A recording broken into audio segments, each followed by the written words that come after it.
January change. Yeah, well, what I'm gonna ask him too is I want one to pick up where you don't have to hold it here. We have to hold it here, that you could hold it. Right, a better one.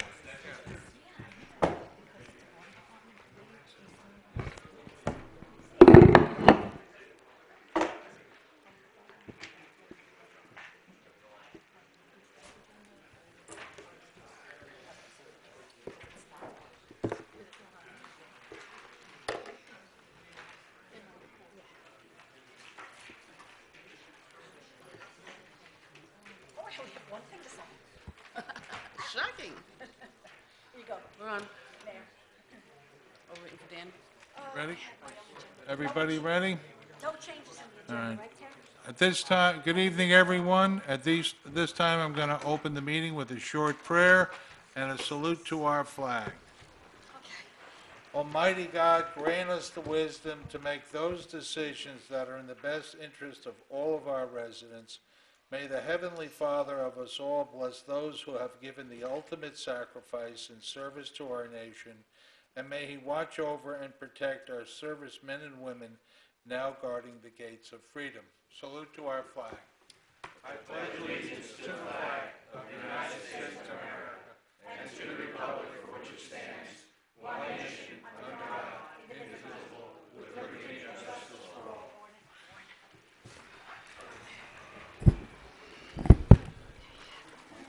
Terry, statement of publication. Mayor, take notice that this council meeting of the Mayor and Borough Council being held on the 23rd day of March 2015 has been advertised and posted in accordance with Open Public Meetings Act, Chapter 231, Public Law 1975. Roll call. Councilpersons Buchanan. Here. Kilpatrick. Here. McGill. Here. Melendez. Here. Novak. Here. Rittenhouse. Here.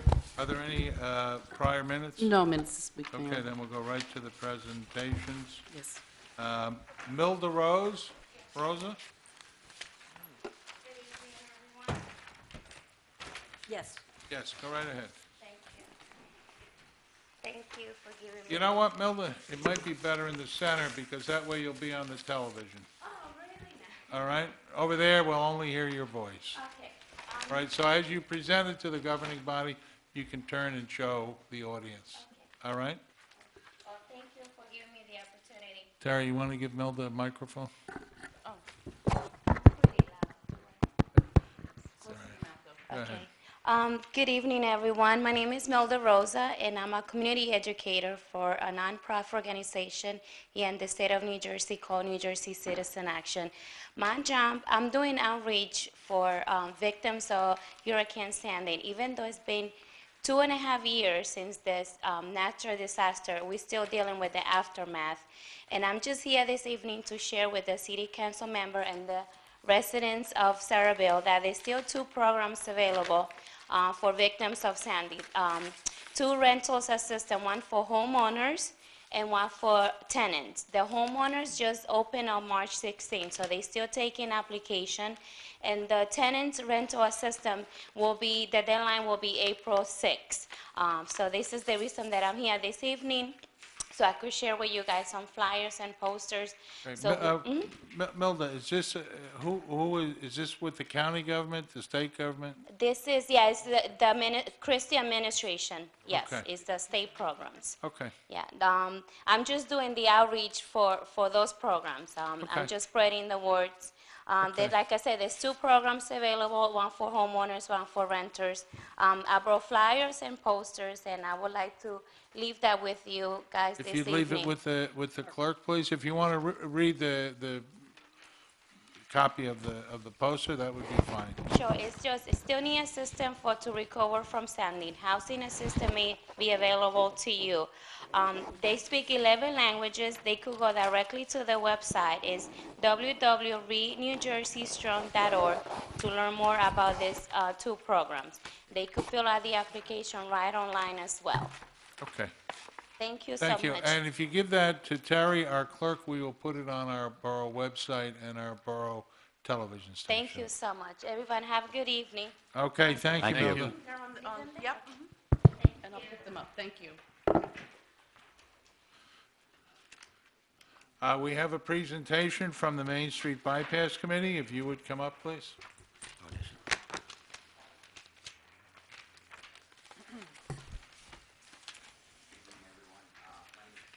You need to use the mic. Gotta use the mic. Darren. Good evening, Council. Good evening, Mayor. Jay, I'm the Chairman, Paul Capagna, of the Main Street Bypass Committee. It's an advisory committee on the road.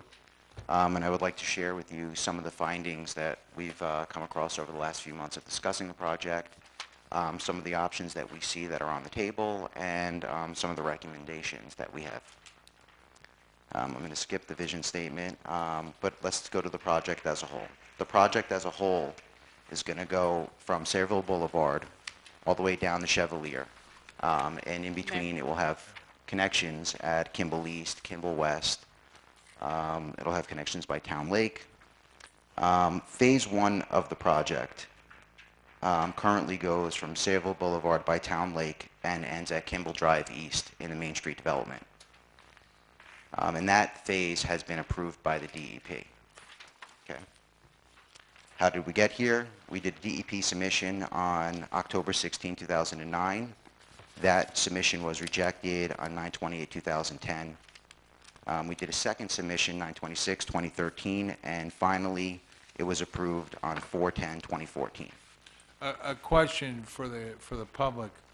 It is my understanding that this is the normal interaction with the DEP on something like this. Jay, I think you stated that several times. That's correct, Mayor. This one was a little different. We had an appeal. After the original rejection, the borough filed an appeal. That was at the state, back and forth through the appeal process, and finally we met with them, and they suggested resubmitting the application, which we did, and we eventually received the approval. Please continue. All right, so now that Phase 1 is approved, we have some available options on the table. We could proceed with Phase 1 construction, and that would be by Sayreville Boulevard by Town Lake to Kimball Drive East. We could submit DEP applications for Phase 2. We could decide to do Phase 2 and 3 at the same time. We also, because of some of the traffic issues, parking issues, et cetera, with Kimball Drive East, could do a redesign ending at Kimball Drive West. We could request that the county consider installing a traffic light on Main Street and Kimball Drive East to deal with some of the traffic situations that we have there. And we could also consider removing the gate at Boehmhurst and Sayreville Boulevard to allow better egress to the community, Sheffield Mews, et cetera.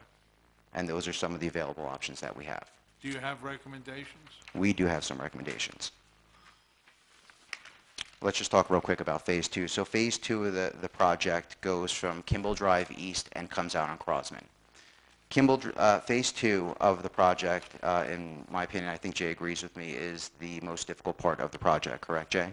That's correct. That involves constructing a bridge to cross over Birch Creek, so there's a lot of property you have to acquire from the steel mill and also permits you have to obtain from the state, so that's going to be a difficult permit to obtain. Yeah, because of the difficulty with Phase 2, we think we have some recommendations, and we think, number one, we should petition the county to install traffic light at Kimball Drive East and Main Street.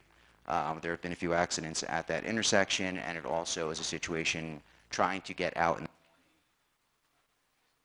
Just tip it up sometimes. Bang it. Technology. You there? Okay. In the mornings, it's very difficult to come out back onto Main Street. I personally have seen school buses trying to make that left-hand turn out of Kimball Drive East to get on Main Street, and have seen the school bus across both lanes waiting for somebody to let them out. So we think that no matter what, installing a traffic light there is a good recommendation. We also think that opening up Boehmhurst and Sayreville Boulevard is another good recommendation to allow better egress into the community. Right now, Wilkshire is the only avenue for emergency personnel. I don't know if you remember, there was an accident on Main Street a couple years ago where somebody had a telephone pole and they basically shut down. There was no way in or out of that community outside of Wilkshire. Bless you. Thank you. We also believe, because Phase 2 is the most difficult part of the entire project, we believe that we should have engineering plans drawn up for Phase 2, and we should submit those to the DEP. And those are our recommendations. Are there any questions from the governing body? Just a comment. You are aware that it should help. It definitely won't be everything. That there will be a light put up. Matter of fact, going out to bid in April, right? The county is currently reviewing the revised plans. Once they approve it, then it's going to go to bid. So Which is going to be White Oaks and Main Street, so it should at least create a little break in traffic. It won't be directly at that, but it'll make it a little bit better. There'll be a break. And I'm I sure, just wanted you to know that, just in case you weren't I aware. appreciate that, and I'm sure at some point or another be back and can give you an update whether or not, that change has impacted the community at all in a beneficial way. Are there any other questions from the governing body? Yes, Mayor, I have a question. It might not be specifically to the Main Street Bypass Committee, but I was just curious on where we are with the funding on the project. I know I got some preliminary numbers a couple weeks ago, but we originally... Jay, do you have, Mayor, initially, the borough received a $10 million grant from the state to construct the roadway. I think we received only a portion of that, and the state stopped issuing funds to the borough because of the progress, because of the delays with the state getting permits. I think Wayne could probably give specifics as to how much we've received. I think it was four, I think out of four of the 10 we received. We've received $4 million out of the 10 million so far. So I only Have saw, we s- I saw that we only got 2 million. I thought we only got 2 million of that. No, we got Do you know how much we expended of that payments. money so far? almost 2 million. I'd say about $1.7 million, Five? yeah, about $1.7 million.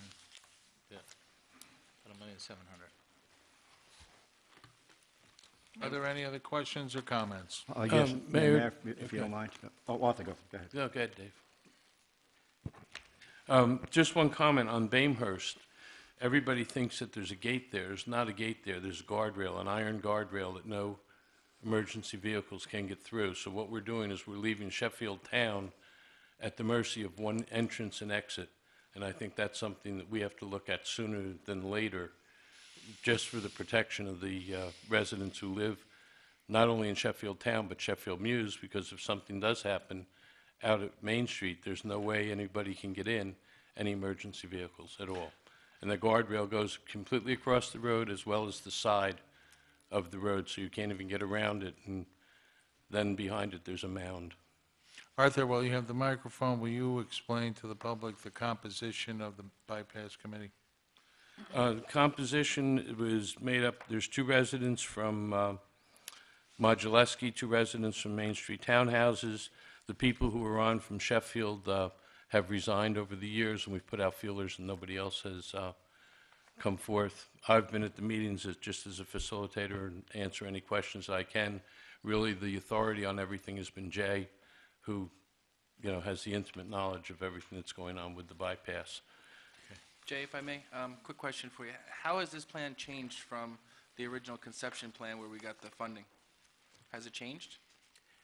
There's one change on the second phase with the tie-in on Crossman Road. Originally, it was going to run straight through. The bypass road was going to be kind of parallel to Main Street. What the bypass committee recommended a few years ago was that Crossman Road and the bypass form a T intersection.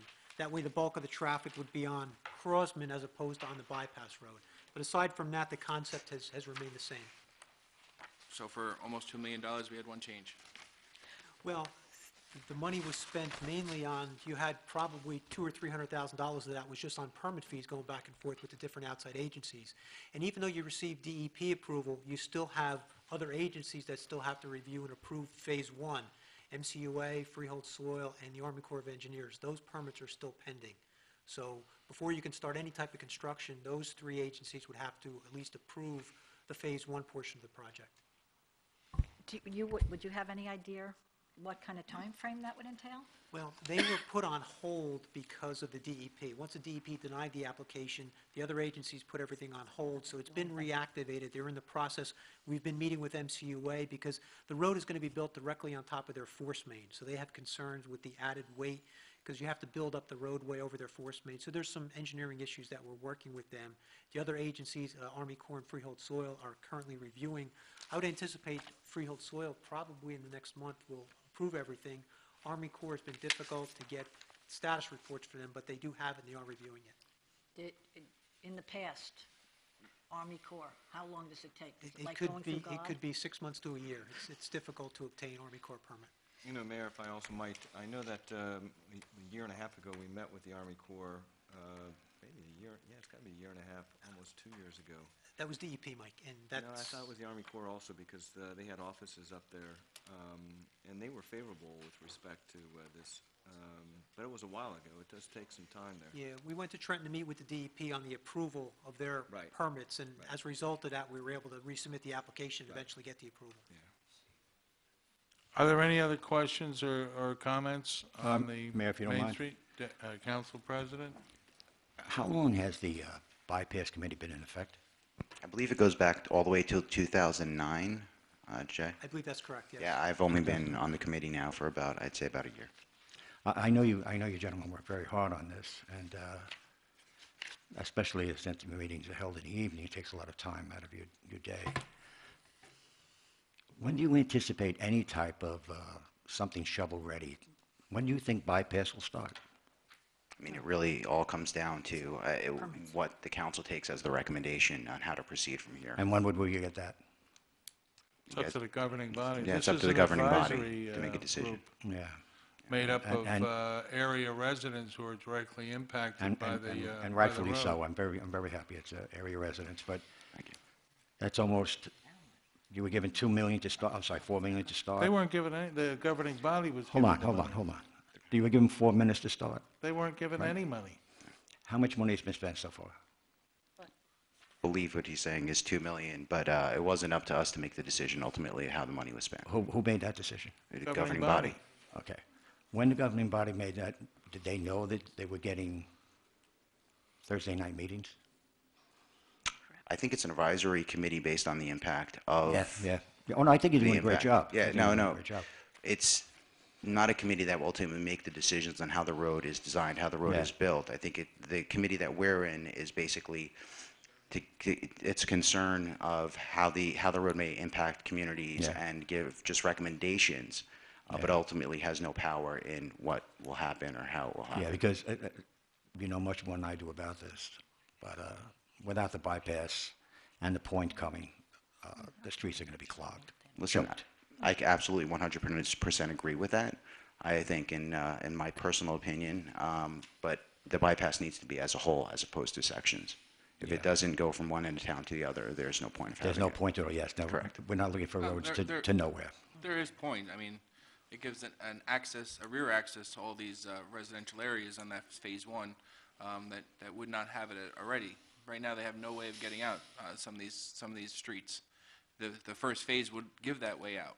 If Correct. something happened, if an accident happened at the end of Bamehurst, they would have a back way out if we went with that plan with removing the guardrail and having phase one available. Further down the road, the residents have the same issues.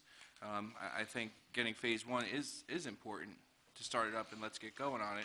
I mean, this was 2007, the money was allotted. We're 2015, we had 2 major incidents this year alone that clogged up every road in our town. It's something that we need to move forward on now, I believe. And I'm sorry. no, Did you? I spoke once already. I just have a question. As I'm looking at these numbers, I see 5 years. You mentioned 2007, Dan, I'm going with the 2009 number, so unless you know of 2007. 2007 was the ordinance when we received the money from, first $2 million from the state. Okay, so that's going to extend this timeline from the 5 years even further back. So my question is, okay, from 2007 all the way till current, you're looking at a $2 million expenditure, but we don't have anything really to stick a flag in yet. I wanted to know, you meet every month, do we get bypass committee meetings? Minutes. Minutes, I'm Yes, there are sorry. meetings. There are I'm minutes. sorry, Minutes are minutes. maintained, agendas are prepared, yes. Okay, do we receive those minutes here? Because I don't recall seeing any since I came on board here. Subcommittee gets it. Recently, I only received one set of minutes. Only one set of minutes. That's recently. That's recently. So I don't know how anybody else feels here, but when I see a project that has taken a significant amount of time at a significant cost, with money obviously going to continue to dwindle as we move forward with, potentially phase one, phase two, I would like to see those minutes to see where we stand so that progress continues to move. Sure. I have no Hold problem. on, just so everyone understands, this was started because when this originally began, the neighborhoods in the area, whether it was Main Street Townhome, the Horseshoe Road neighborhood, the Sheffield, Park Village, there was great concern. So I started the advisory committee, and let me capitalize, italicize, and underline the word advisory.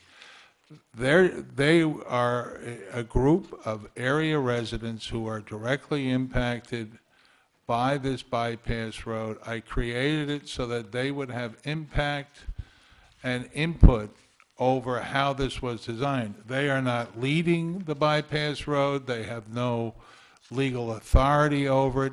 They, as concerned homeowners of the area that will be affected by it, they have input into the process. The only people with any control on this Main Street bypass is the governing body, not the bypass committee. There's a very big mistake being made up here.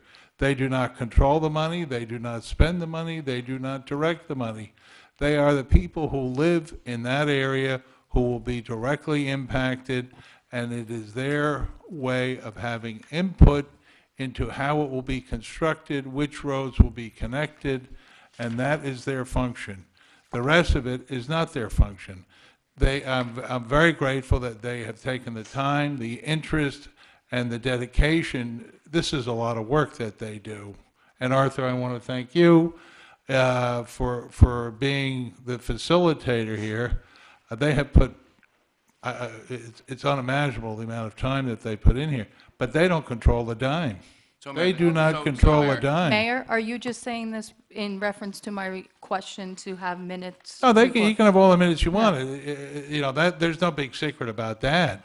But there's a misunderstanding here about what their function is. And their function is, they live there. This is really going to affect them. This is going to impact them, and they want to have a say in it, and that's why I formed it. As far as saying it's going to go this way, that way, they don't have anything, any power with that. That's strictly up here with the governing body, with the 6 council people. So to say to them, what have you done with our money? They haven't done anything with it. We have done something with it. We have spent it, not them. That's fine, that's fair. I also want to say that I'm very grateful for anybody that volunteers. And I actually lived in Main Street Townhomes for a number of years on Delicat Lane. Loved my time there, and I only moved a little bit down the road. So I'm right off of right on Wick Drive. So this definitely impacts me. I have a vested interest in this bypass as well. My only question was, and I wasn't saying that these individuals were the ones that were spending this money. You mentioned advisory committee. I think our rec is an advisory committee also, and they still help to guide decisions for the council, give us some information, let us make informed decisions. So I wasn't implying Well, that they're the ones. that's why Arthur arranged for them to make a presentation tonight. I think that's great that you did that, Arthur. I wish that we had this presentation a little bit earlier, considering this was something started 2007, 2009. But I'm grateful that you're here today, and I appreciate the Well, this is presentation. the They first did have time. presentations, but the former chairperson passed away. Vicky, and I have that no put- problem with minutes, getting you minutes, Perfect. so let us Thank know you. the And you best did procedure to receive do the that, last and we'll minutes handle it. on Friday in your That's- package. Are there any perfect. other Thank you. questions or Thank you. comments? Yes, Mayor, if you don't mind. Go right ahead. Again, how long have you been on bypass? I personally have been on it for about a year, somewhere around And there. you're a volunteer. I'm a volunteer, correct?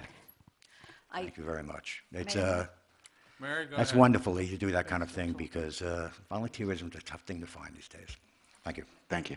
Go ahead, Mary. I just want to say I appreciate volunteerism in this town. We happen to have we're very lucky in this town to have the amount of volunteers we do. I know that in the past, was my understanding that the Main Street Committee did not want this through. But I think everybody has learned, sadly, what's been happening over the past few years, that any tiny thing that goes on in town, the whole town gets tied up for hours. I couldn't even get out of my driveway. I happen to live on Scarlet Drive, and that's where they were directing the traffic through.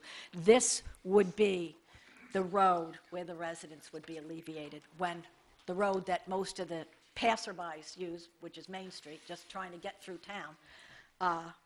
This is really going to help the residents most of all, and as a volunteer first aider, it's really going to help us, because there are just times where if the traffic gets tied up at all, we even have difficulty getting there with an ambulance. So wonderful presentation, and I hope we just march forward now We're doing whatever we have to do to get this completed so that all the residents in town will, have this option. I'm all for a lot of options. Mary, just a clarification on that. Main Street Committee, even before I was involved with it, had always recommended the bypass. What you heard was that if it only went to Kimball Drive East, their concern was that the Phase 2 and 3 were not going to be done. The Board of Education had moved bus stops into Main Street townhomes, and their concern was the traffic coming through with children, with trucks, which the Police Department and Planning Board had said could go on the Main Street bypass. Then they would be going on Kimball Drive East. That's where the concern, and some people took that to say they were against it. They were never against it. They always approved it. Well, There's never been a vote not to, for I'm them not to talking- recommend that. I'm not talking about recently, I'm talking about years ago, what Mr. Kaiserman was on there. Well, And he was yeah, a you're right. friend, and Yeah, he he was didn't want- very right. much against it. Right, but the And I total, guess that's where I but the was getting total my committee. information from. But I do think what we can take out of tonight is I think we have to seriously look at Bamehurst, because if we're so concerned about Sheffield Town, right now, and for the last whatever number of years, and the road is back there, Sayreville Boulevard is there, it's paved, we're not going to make it. That road is existing, except for the barrier that blocks people getting to that road. I took a ride on my way to the council meeting tonight. I rode to the end of the road just to make sure that it was there. Jay, do you know why was it just never opened? Well, this goes back to the 1980s. When Sheffield Town originally was approved, the original approval required a connection of Sayreville Boulevard to Bamehurst Avenue. Bamehurst Avenue residents came to the mayor and council and said, we don't want the road open, we're concerned about additional traffic. So at that point, the council decided to go through, and initially it was going to be a gate to have for emergency access, and eventually that turned into a barrier. Yeah, But it was I know. basically objections by the residents of Bamehurst Avenue. Okay, but would it entail a lot of money to open it now, or no? It would not, and you can do it, if you don't want to open it, you can just put that emergency gate in. That way, in case of emergencies, your fire officials and first aiders can go through and access it to provide an opening to let Sayreville Boulevard be used in case there's a problem on Main Street. But there wouldn't be any big problem with just opening it? Okay, thank you. Jay, what Just for the general public, let me go over this thing. So the money was received in a grant in 2009. 2007. It took several years to put together a DEP submission, which was submitted on October 16, 2009.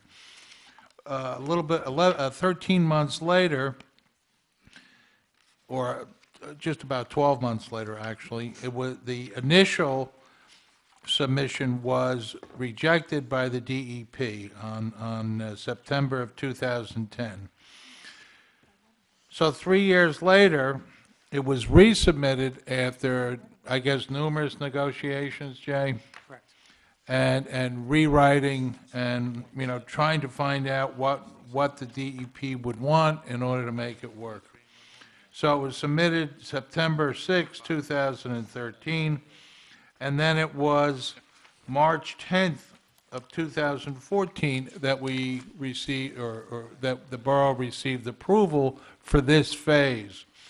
Then the borough engineer needed to speak with the Army Corps and the MCUA, and what was the third? Freehold soil conservation.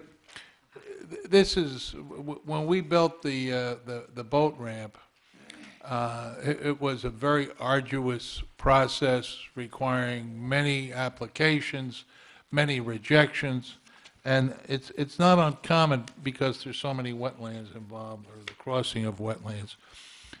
But again, to reiterate, the Main Street Bypass Committee is an advisory committee that I put together of concerned area residents that this road would directly impact themselves, their lifestyles, their homes. And they wanted a voice in it, and this gave it to them. So they spend, like I said, a great deal of time studying this, looking at it, and once or twice a year, they'll make a presentation to the mayor and council on what they would like. They then go back to their neighbors, their homeowners association for more input. It's not a quick process. Are there any other questions or comments? I just have one. How far back do you go with the presentations? For someone that Currently unsure. I could look back in the notes Nice. and get back to you, Just but have some history. this is my first. Appreciate it. Thank you. Jay, what's our next step? Well, I think the first thing that has to happen is the three outstanding permits. The Army Corps, Freehold Soil, and MCOA have to be obtained. Once they're obtained, the council will have to decide about the construction of Phase 1. Do you want to move forward with the construction of Phase 1?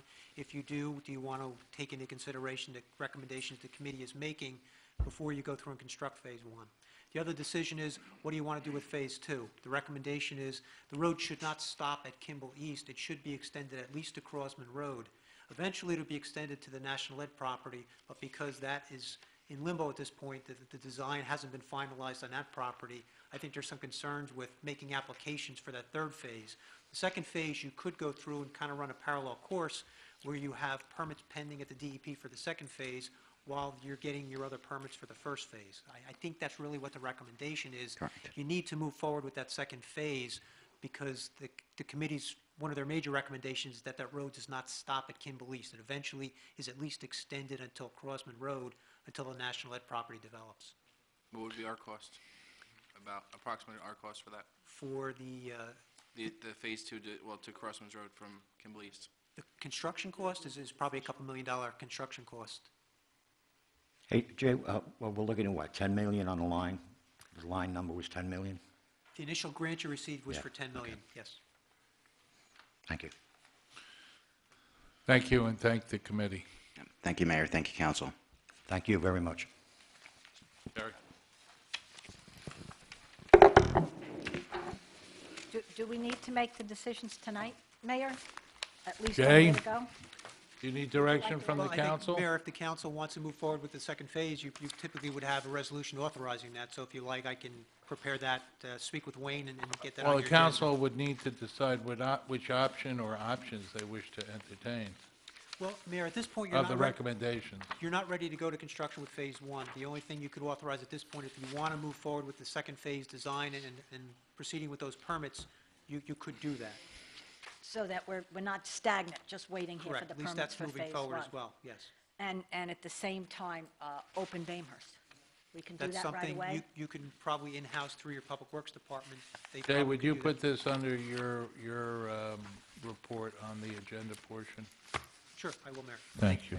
Do you want Make this a in the motion, form of a... can we make a public- motion to do it tonight? Yeah. Listen, you have Chairman, 5 I'll- votes, you can do whatever you want.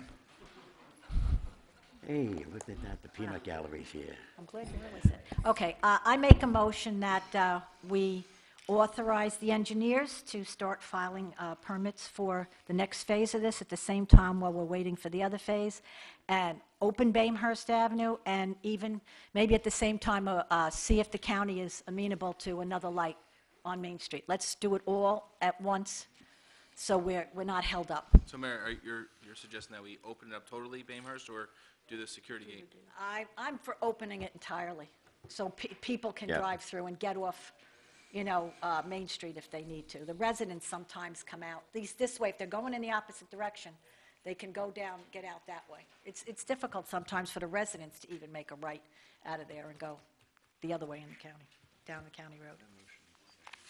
Is there a second? Second. Any comments? Roll call?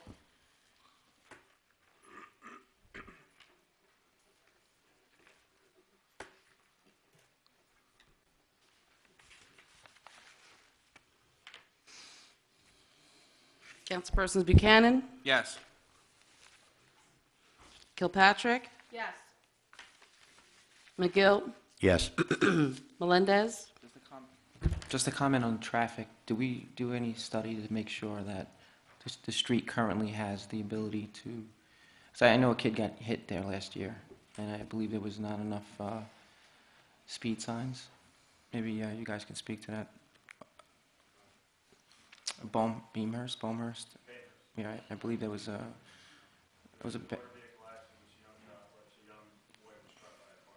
right.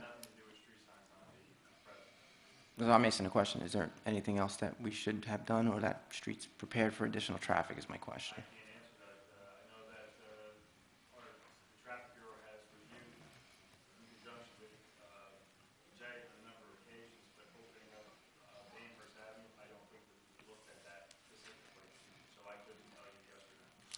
Is that something we can look at? Yeah. I think maybe you want to refer that to your traffic safety division to have them just comment on whether it's a gate or whether it's a permanent opening at this point. Okay, do I have to amend my, okay. Bamehurst should be referred to the police department to decide whether we should have an emergency gate or totally open, and that we proceed with all of the phases of these in conjunction with each other. Well, what we should do is, we should just vote on this motion that's before, and then, I'm sorry, Speak into the mic. into the mic. Thank you. We need to vote on the motion that's on the table, and then you can make. Amend it. And you make another motion to have it referred to the I traffic. can't hear you, Mike. To have it referred to the traffic engineer. How did I do? All right. All right, so continue to vote if you would, please. So this roll call vote is on the first motion that was made. Councilman Melendez? Yes.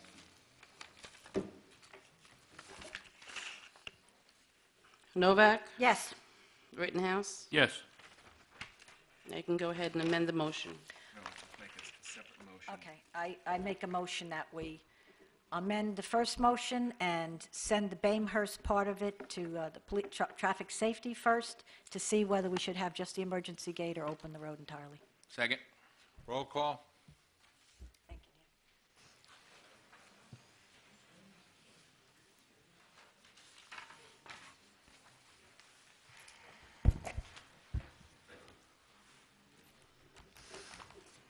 you. Councilperson Buchanan? Yes. Kilpatrick? Yes. Gill? Yes. Melendez? Yes. Novak? Yes. Rittenhouse? Yes.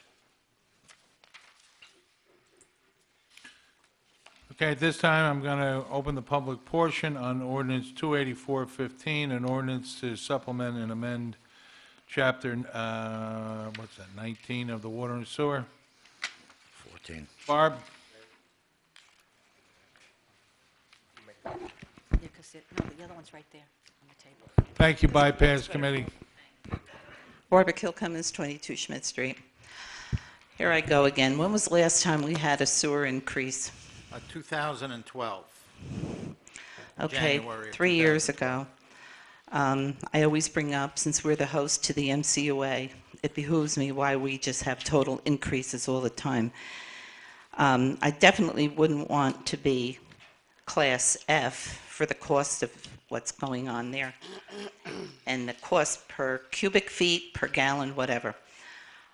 My question is, what was the previous amount where you have every homeowner will annually pay $128 a year?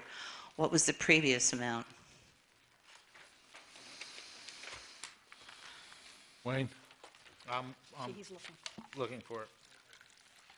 You're saying that 128, you're saying the annual? Yes, the annual fee.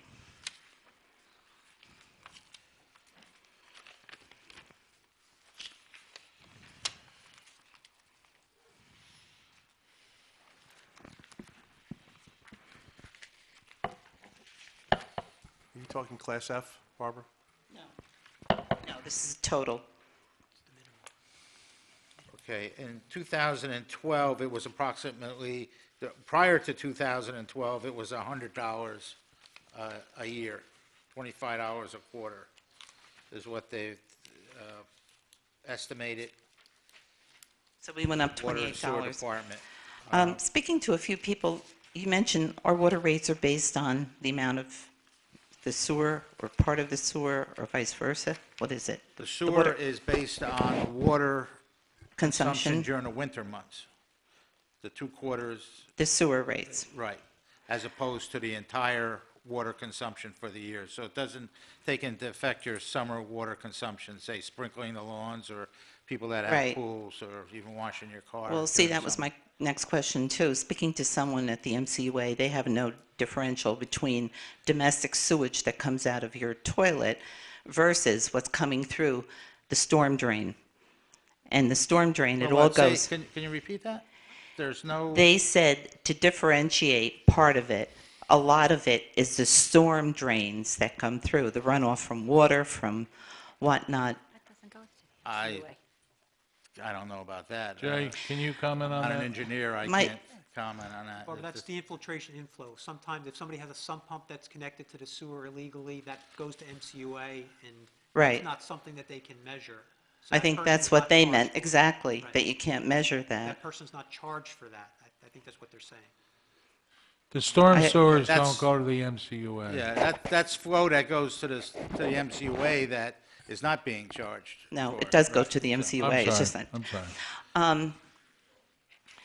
The reason I'm asking, I mean, I just think it's so hard for some of these people. You may say it's only $28, but a lot of young couples, I mean, the taxes have gone up. They don't have, it's constantly going up. And I just can't see why this increase now. Well, it's what our assessment is from the MCUA. That's the largest portion of it. There's the debt We are service. the host community, like I say, every year, because I remember all the way back in 1950-some, when Mr. Popowski said we would never pay a sewer charge by being the host community. but And it's amazing. We do receive host community benefits that flow through our current fund budget, and it's But it's minimal, as far as I'm concerned. well, it's close to getting close to $2 million, I think. at this $2 million point. annually. Yeah, so I And mean, part of it's pretty substantial because it's based on the increases in the MCUA budget.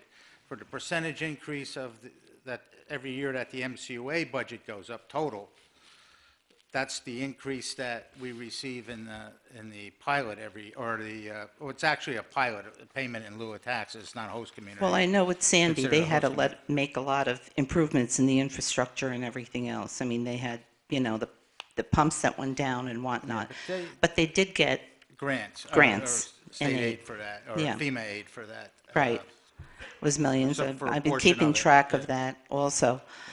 I just hope this wasn't, it had nothing to do with Red Oaks.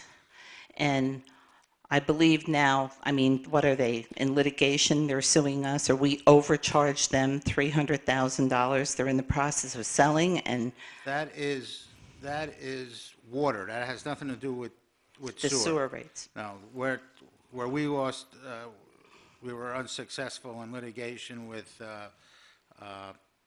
Winding Wood. Hillside Estates had successfully taken us to court and or at least the judgment was that they should be charged as a residential as opposed to at a commercial rate, at a higher rate. But is Red Oaks correct that we overcharged them by almost $300,000? Yes, there's a portion of their bill that should not have increased every time there was an increase in the water rates, but the water department had calculated it on the full rate as opposed to just the operating and maintenance portion of the rate. I see. Okay, just one comment about the bypass. Too many traffic lights. It seems like every 2 blocks we're going to have a traffic light. We have one at Crossman's, we'll have one at Kimball, we'll have one at Park Village, we have one by the seniors we're having now at Town Lake. Traffic lights create traffic, just remember that. And I thought that was the purpose of doing this bypass. But now putting all the traffic lights on Main Street, I think it's a big mistake. Thank you. Thank you, Barbara. Are there any other questions or comments on this ordinance? Being no other questions or comments, I'll entertain a motion. Councilman Rittenhouse. I move the public hearing be closed, the ordinance be adopted on second and final reading and advertised according to law. Second.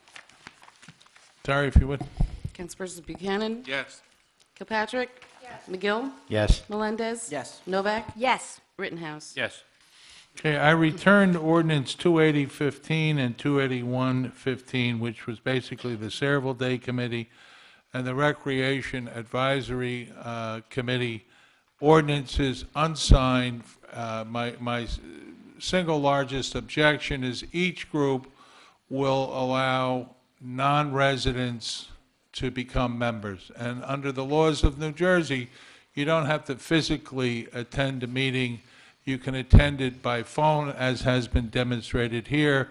Council Melendez, if his business takes him to South America, has called in, and other council people have called in from points around the globe.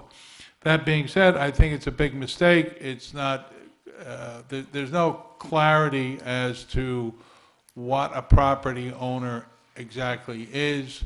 As I said, for less than $100, you can buy one share of DuPont and perhaps be a property owner in Sayreville and live wherever you want to live and never actually physically set foot in the borough. So I have returned them unsigned, and I'll turn it over to Terry. Terry? I just have one comment. The 28015 is about the Community Day, Sayreville Day Committee. That is a committee formed for the one event that we have every September called Sayreville Day. You're referring to all these other committees. I'm not really understanding, but to be clear, I Do you believe want it- me to clear it up? You want me to clarify it for you, so. Councilman, or you want to state your interpretation Well, of what I said? I'm trying to understand when you say about chairs and DuPont and those type of, Ricky, you're a firms. smart guy, so when you play dumb, it doesn't really work well. Excuse me? But Excuse me. There were two ordinances. The mayor was referring to a portion of it in 280. The other portion of his discussion was referring to ordinance number 281. Can we have a vote on this, please? Yes, I make a motion that we override the mayor's veto. Second. roll call?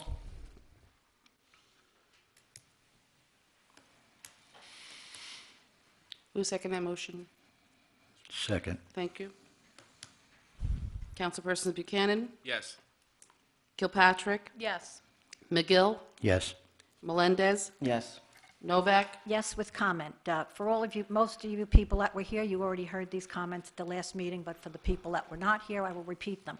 I sat here and listed about 7 different committees and/or boards in the town that don't mention that you have to be a resident at all. And there's never been this rush of people from all over the country trying to become part of our committees and take over. We have committees that do require that you are a resident, and yet we have had people that are on those committees that have moved out of town, and we don't have a problem with keeping those people on the committee. Then we have other committees. I wish I had my list with me to give you the exact names, but trust me, there were many of them, that say you can be a member, a voting member if you're a resident, and a non-voting member if you're not. So to have all of this hullabaloo about, all of a sudden we're going to have all of these people rushing in here to take over, running our Community Unity Day, I really think that that's a little bit disingenuous. Thank you. Councilman Rittenhouse. No, based on my comments at the last meeting. Okay, consent agenda resolutions. I'm going to open the public portion for questions or comments on any and all issues. Are there any questions or comments on the consent agenda? Mayor, Come on just- up, Rich. Mayor, one, before we move on, just for clarification, for Councilwoman Novak, that motion to override covered both of those ordinances? Yes, yes. Thank you, Mayor. Rich, Richie, which Rich is coming up? Richie Yukevich? Come on up.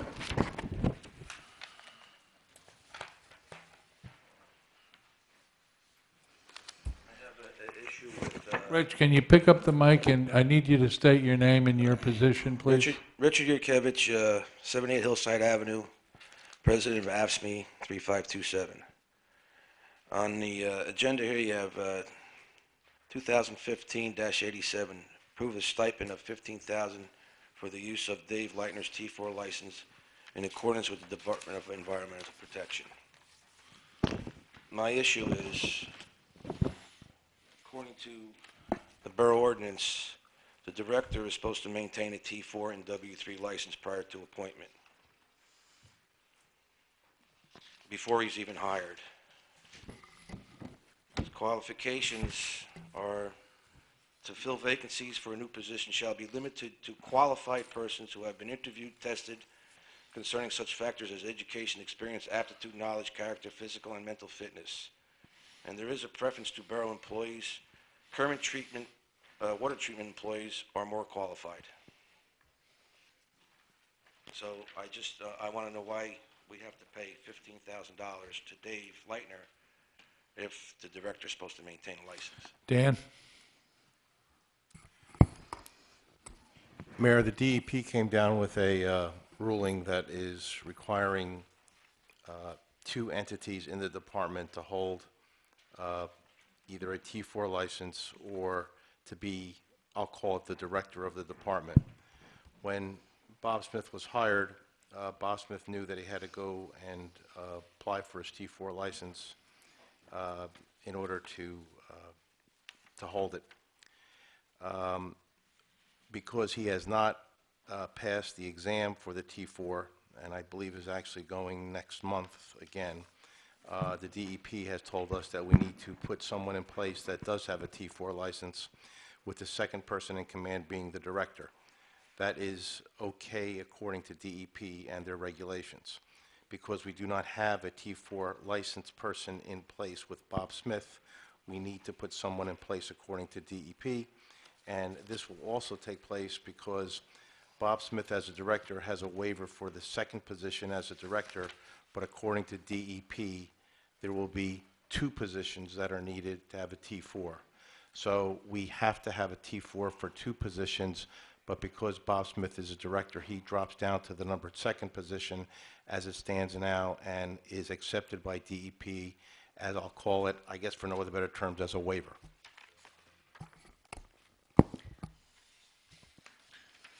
That's 17 months now, and he's still in maintaining the license?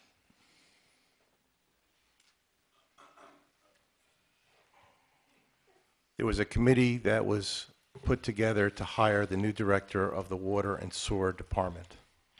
That committee was myself, Wayne Kronowski, Dave Samuel, and Art Rittenhouse, I believe.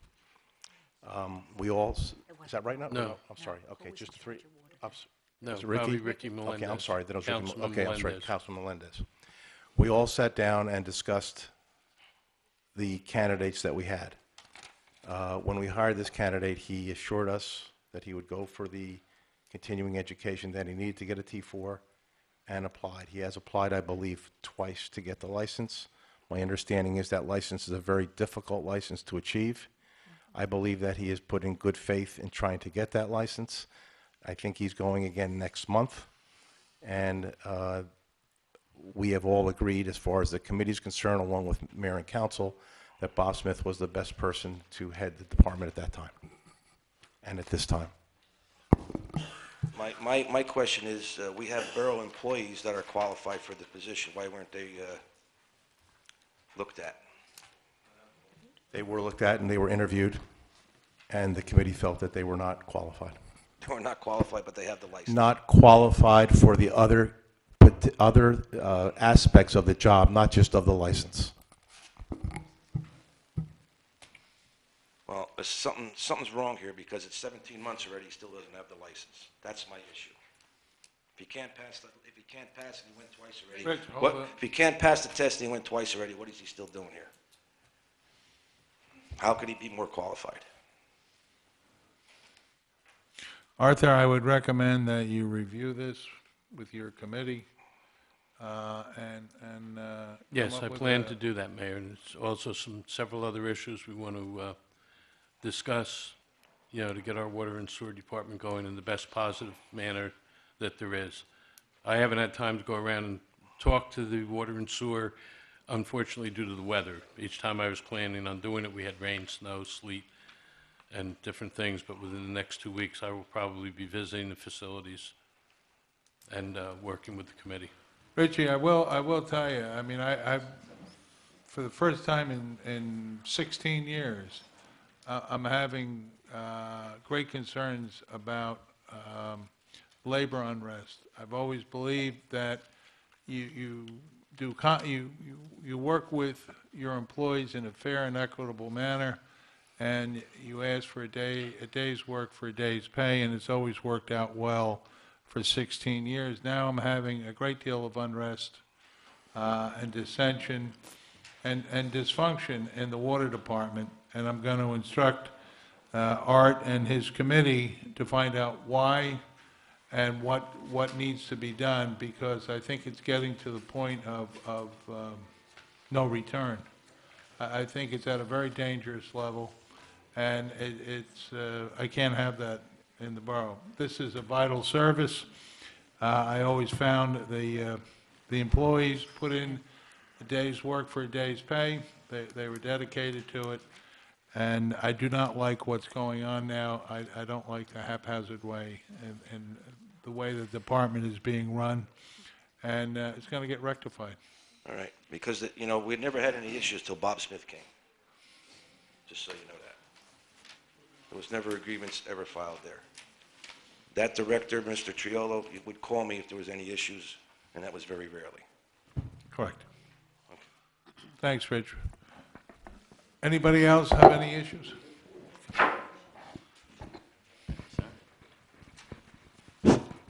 Richard Bauman, 14 Green Hill Avenue, Parlin, on 2015-84, authorizing the appointment of David Leitner, Guy Targonski, and Alan Hayes to title as senior water treatment plant operators. I was wondering what license do they have? Dan?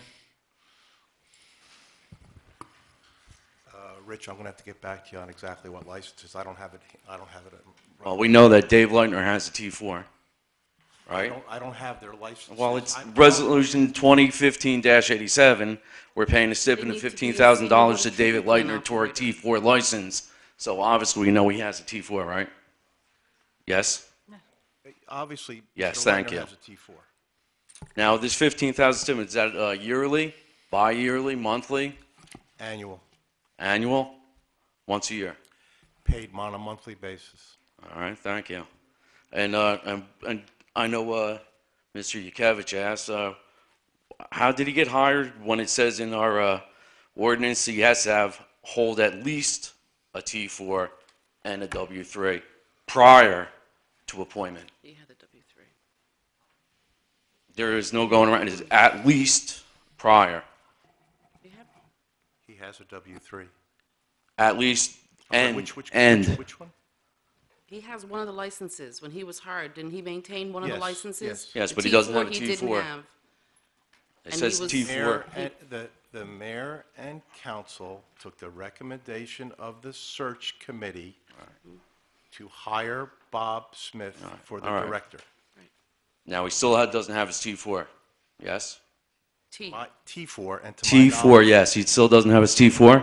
T4. T, as T in is- Tom. Correct. Yes, T4. Correct. All right. Is it true that we're paying him to go to class for his T4? The barrel? Absolutely not. We're not. Okay. And how many times has he failed his test? The taxpayers would like to know. 40,000 people. I am sure of once, and that's all I'm sure of at this time. I will get back to you tomorrow and let you know how many times exactly. Thank But you. I'm sure of once. That's it. Thanks, Rich. Any other questions or comments on the consent agenda item? There is an item here, 2015-82, which is a special permit for Robert Caramella to conduct a car show at the high school. He actually needs to go to the Board of Ed for this. He needed a special event permit in accordance with the ordinance that was adopted by the mayor and council. Yeah, but Terry, I think... He did receive approval from the Board of Education. He has that, Yes. okay. Yes, sir. Okay. Are there any other questions? Any other comments? Being no other questions or comments, I'll entertain a motion. Council President? Thank you, Mr. Mayor. I move the public hearing be closed and the consent agenda resolutions be approved on roll call vote. Roll call. Is there a second? Second. Roll call. Councilpersons Buchanan? Yes. Kilpatrick? McGill? Yes. Melendez? Yes, with one comment.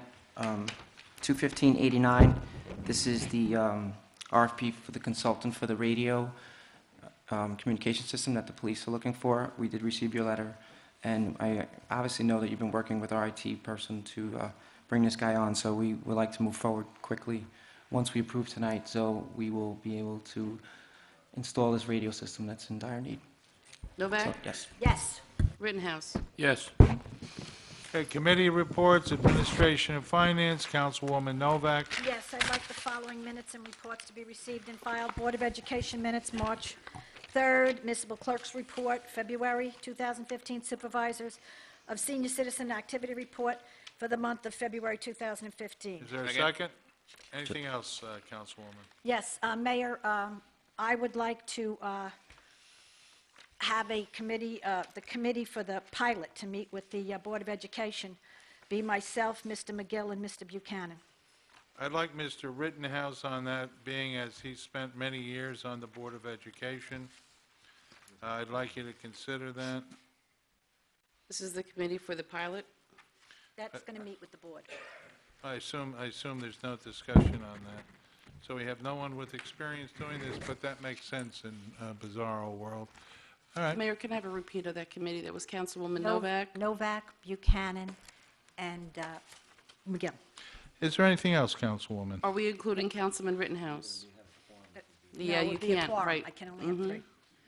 Okay, Mayor, sorry. Also, Mayor, I'd just like to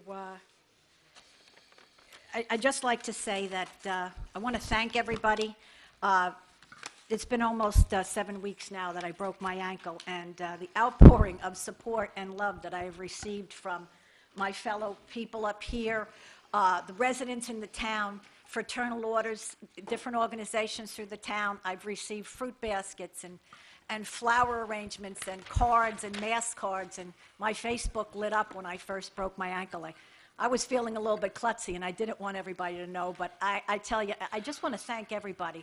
And the update is the cast comes off on Thursday after 7 weeks, and I'll then get a ski boot on my foot. But I really want to thank everybody because I really didn't expect the amount of outpouring I have. Thank you very much. Okay, Planning and Zoning, Councilman Buchanan. Thank you, Mayor. I move the following minutes be received and filed. The Middlesex County Planning Board minutes of February 10th, 2015. The Sayreville Planning Board minutes of February 4th, 2015. Construction officials report for the month of February 2015. Zoning and code enforcement report for the month of 2015. And the fire prevention report for the month of February 2015. Is there a second? Second. Thank you. Anything else, Councilman? Yes, Mayor. The past few months, we've been getting nixles, and they've been about a fire or an accident or this and that. And today we really got a really nice nixle. It made my day. And I want to thank our public safety, our police department. I didn't get it. What had happened was over the weekend, a 6-year-old girl was not doing well, and dispatcher Hurley helped the parents resuscitate the child. Then we had 3 officers, McGrath, Taylor, and Engelbrecht, 2 of which were new, go to the scene and assist as well. Our Sayreville Emergency Squad and Raritan Bay EMS, and the child is doing well, and I just want to congratulate them for their hard work and what they did for our residents. It was really great to see good news on the nixle report, so thank you, Chief, and to your department and the first aid. So other than that, progress. Thank you. Public Works, Councilwoman Kilpatrick. Okay, thank you, Mayor. I move the following minutes and reports be received and filed. The Rent Leveling Board minutes of March 10th, 2015. The Public Works reports, Buildings and Grounds, Parks, Recycling, Roads, Garage Services, Sanitation, all for the month of February 2015. Second. Is there a second? Second. Anything else, Councilwoman? Yes, 2 things. I'll start off with an update on the Main Street trees and grates. I know. I'm Beg your sorry? pardon? Should we do that report during the regular agenda meeting? If you like, I can do it during the Is regular there, agenda. what is it that you wanted to do, Councilwoman? I wanted to give an update on those, but I also had another one regarding the shade tree ordinance amendment, so if you like, I can do that Is that now. an agenda item or a council item? I believe. Will it be for discussion? Let me see, it's an agenda, this is an agenda item, yeah, this one we Would you be can all right do. if we carried that over to the agenda portion where That's we fine. discuss the issues? That's fine, Okay. thank you.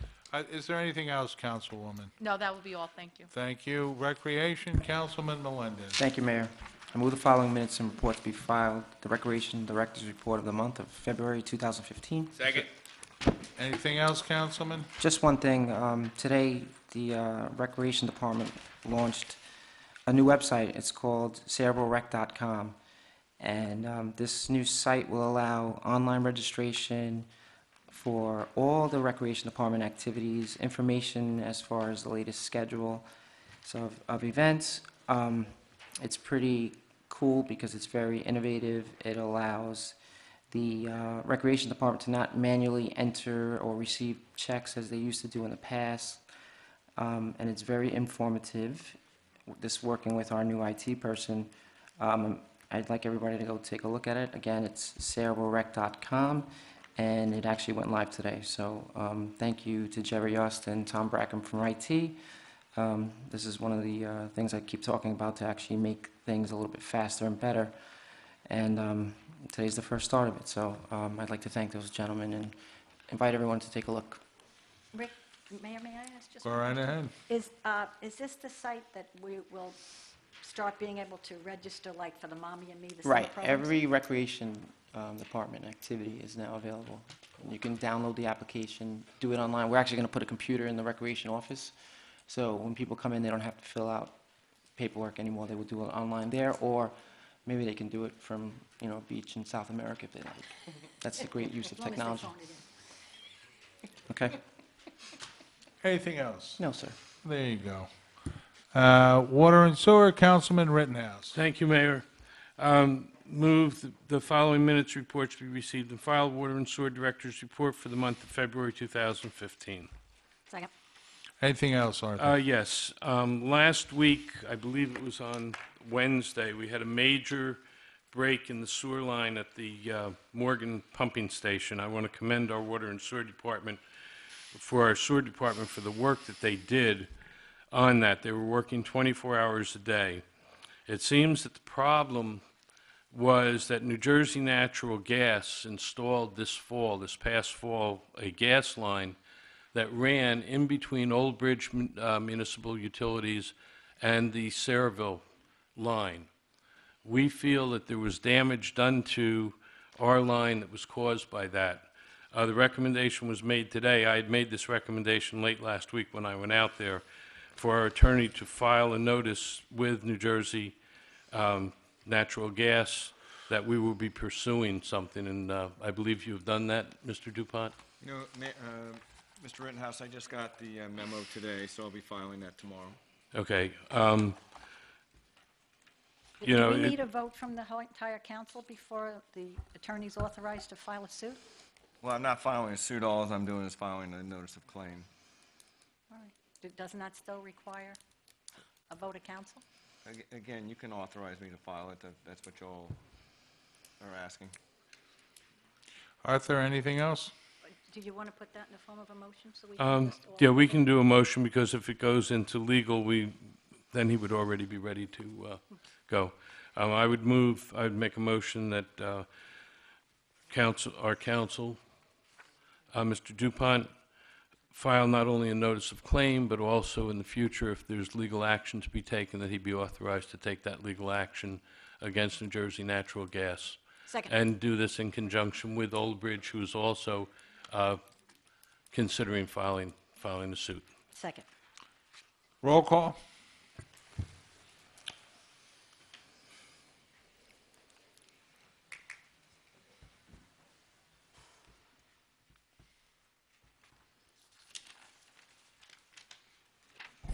Councilperson Buchanan, Yes.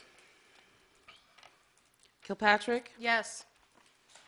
McGill, Yes. Melendez, Yes. Novak, Yes. Rittenhouse. Yes. Anything else, Arthur?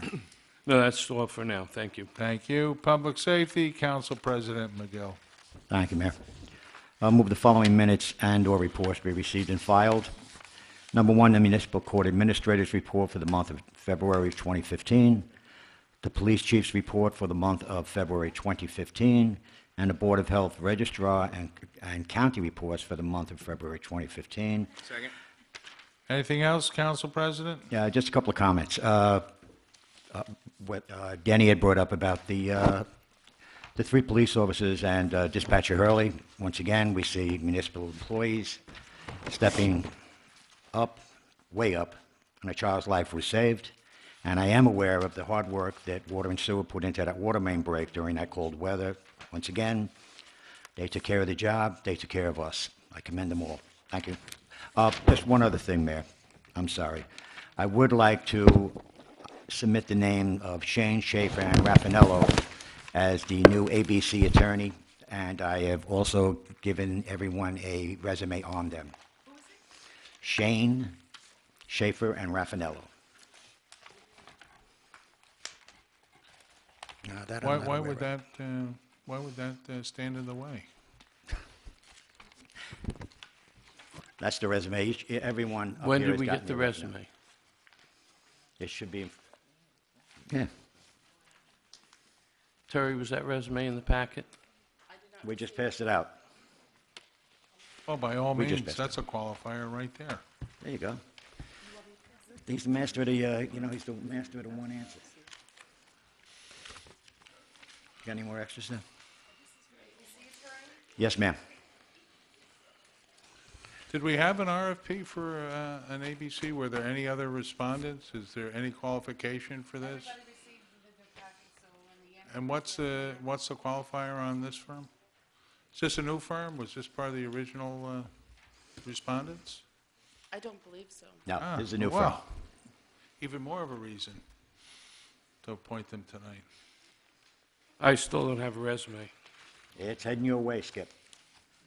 I would recommend that. I guess the other side of the aisle doesn't get resumes. Well, Arthur. You'll be accused of being unkind and unfair. I know. So, I would recommend that this at least be discussed, but that would be my opinion. Before appointment, perhaps in the agenda session, but there seems to be a rush on tonight. Can I ask why we're changing ABC attorneys? President McGill? Thank you.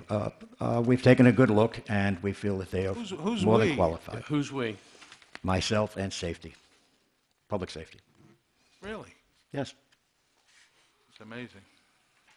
Amazing. Do you know that you have a fan club out there? You know, I think you do too. I make a motion. So what do the five people want to do tonight? I need a second, please. I had a motion. I need a second, please. Second. Is there a roll call? Can we have discussion? Arthur, please. know. That would be normal. I Go- know. But go ahead. Mr. McGill, was Dan Frankel in on these discussions? No, he wasn't. I believe our code of ethics and everything we have at the beginning of the year say that most things are supposed to go through the business administrator. And he should be the person, that's the one Mary has us adopt every year and yells about. He should be involved or at least know about this happening. I don't recall Mrs. Novak yelling about anything. Yeah. So I don't understand why, if we're paying the business administrator, we're giving him a raise, and everybody else is doing his job. I just don't understand this. Mayor, may I? By all Hi. means. I don't know what the heck you're talking about, Art. We make appointments on the first of the year without consulting the business administrator at all. So, I mean, that's ludicrous. Secondly, what Mr. Rittenhouse was referring to is there are rules of order of our conduct up here as council people. We approve that every year. It's not something that I insist we approve. It's handed out and it's voted on every year. I just insist if we're going to approve it, that we should live by it. If we don't want to live by it, we shouldn't approve it. That's what I'm talking about, a code of conduct, Arthur. Thank you. Well put.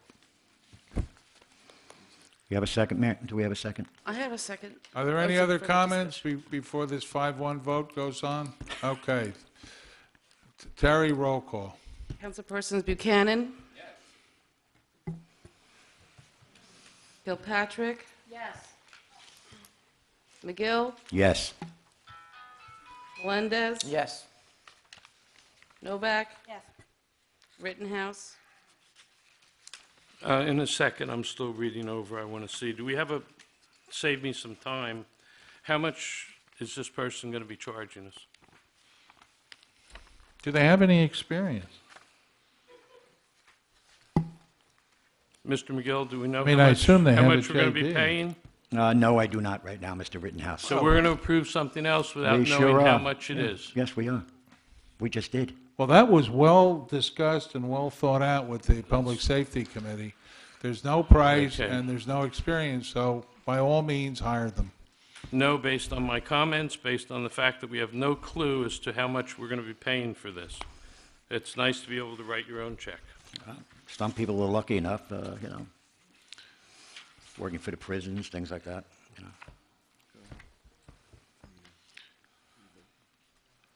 Sorry? The vote is 5-1. I'm shocked. With that, is there anything else, Council President?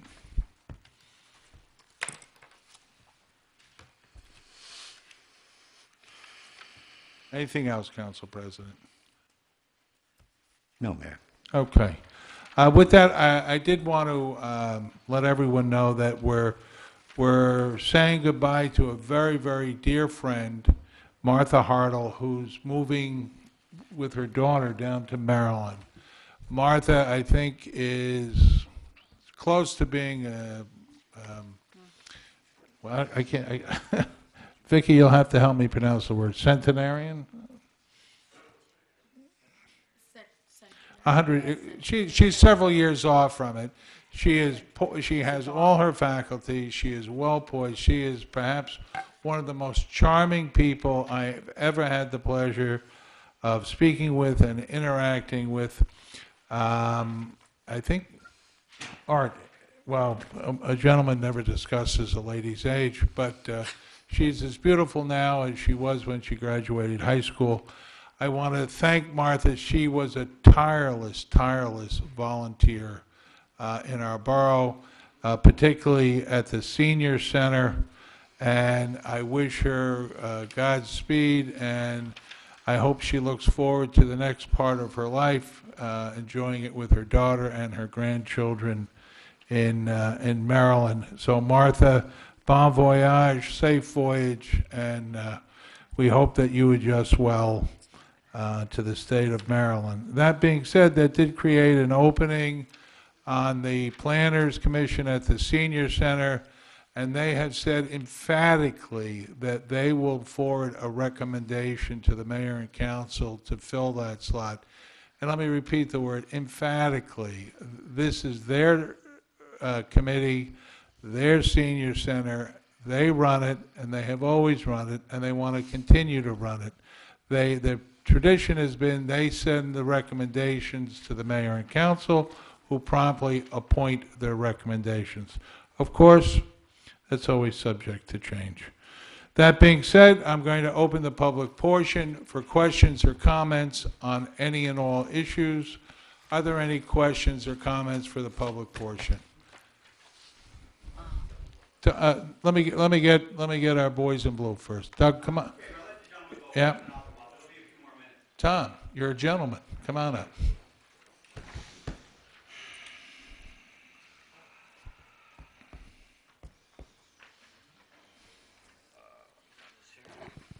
Thomas Bashada, 17 Green Hill Avenue, Parlin, New Jersey. Mrs. Hartle was my neighbor for several years at my previous address. Wonderful woman. I wish her the best. That's all I can say. First of all, let me start off. Did anyone have any problems getting the website that I told you to call up from the Philadelphia Inquirer? Has anybody found that? If you don't, I have copies of it. You want them? Good. Why don't you give it to Terry, Tom? Okay. I don't know how many I'm going to give out, but if you need more, these are about the article that I spoke to at the last meeting from the Philadelphia Inquirer. If you'll pass them out, please. For the general public to know, the planning board approved the point. Did the council get a copy of this at all from the planning board? No. Okay. Well, you missed a good meeting. That's all I can tell you. First of all, let's start off. One of the things that bothered me is this pilot program that we're going to start again here. Pilot right now, I don't know if this has been approved by the council yet or not. Okay. The initial pilot is supposed to be $30 million given to the town.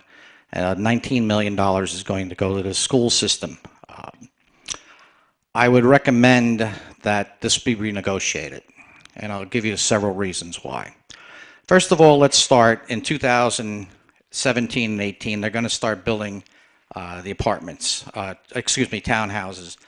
Out of the 576 townhouses, 494 of them are going to be three-bedroom townhouses, okay? So when you have 3 bedrooms, you're definitely going to have at least 2 children in that household, okay?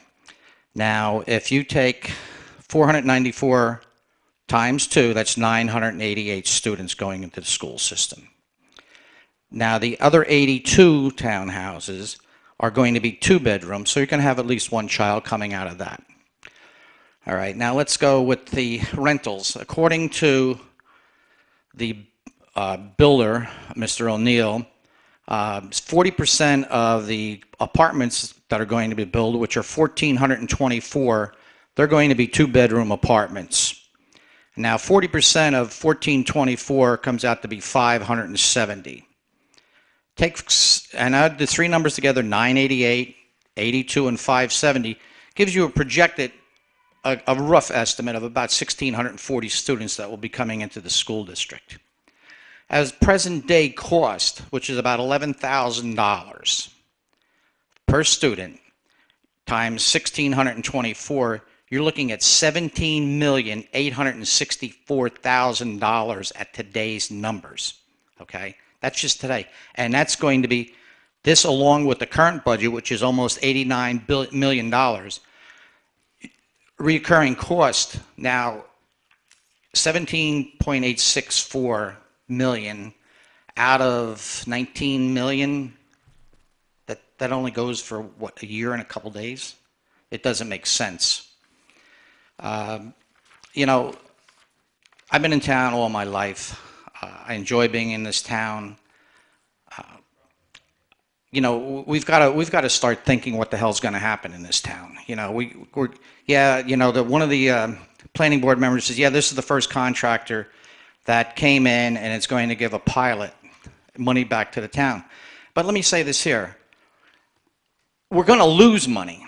If you calculate the cost per students that are going to come into the district and how many years it's going to recuperate. Now, the issue is the pilot based upon residential and commercial, or is it just based upon commercial? Because that puts a different light on it. What I would ask the council to do is have a meeting with the committee, to Sarah, and find out how this pilot is going to operate. Because the bottom end, I'm sorry. Sarah doesn't issue a pilot. Only the governing body issues the pilot. I know, but they negotiated, am I correct? No. All right, then, like I said, you know, we've got to start looking, because what's going to happen is we're going to get backdoored with taxes, because we may be okay on the proportion of municipal tax, but then the school tax is going to come to bite us. And you know, these are things, and we're not taking in, like, let's just say it has 1,000 students. That's another school or 2 that has to be added. You're going to have to add on to the high school again, which only has a capacity of 2,200.